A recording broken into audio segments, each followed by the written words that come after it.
Hey guys, Max Kegel again here live from Coachmen RV with another Coachmen Cares informational video about the Spirit, Northern Spirit. Today I want to talk to you about care and maintenance. There are a lot of different maintenance methods that are going into the proper care of your coach. Things like winterization, regular seal checks, and proper storage. Winterization is something that should be done when your unit is going to be stored over those cold months. We want to make sure that there's no water in those tanks so your pipes don't freeze and nothing gets damaged. We also want to encourage you to get regular seal checks. A lot of times when you bring your unit out and it's been sitting there for a long time, you want to make sure that all the seals around your roof lines and the edges are all sealed up nice and tight. You can get these regular seal checks done with your dealer, your local dealer, or anybody that provides service work.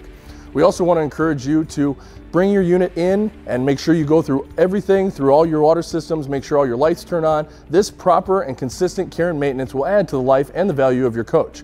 We want to make sure the coach lasts you a long time and can get good, proper use out of it. Make sure you're getting your annual inspections, make sure you're doing proper winterization.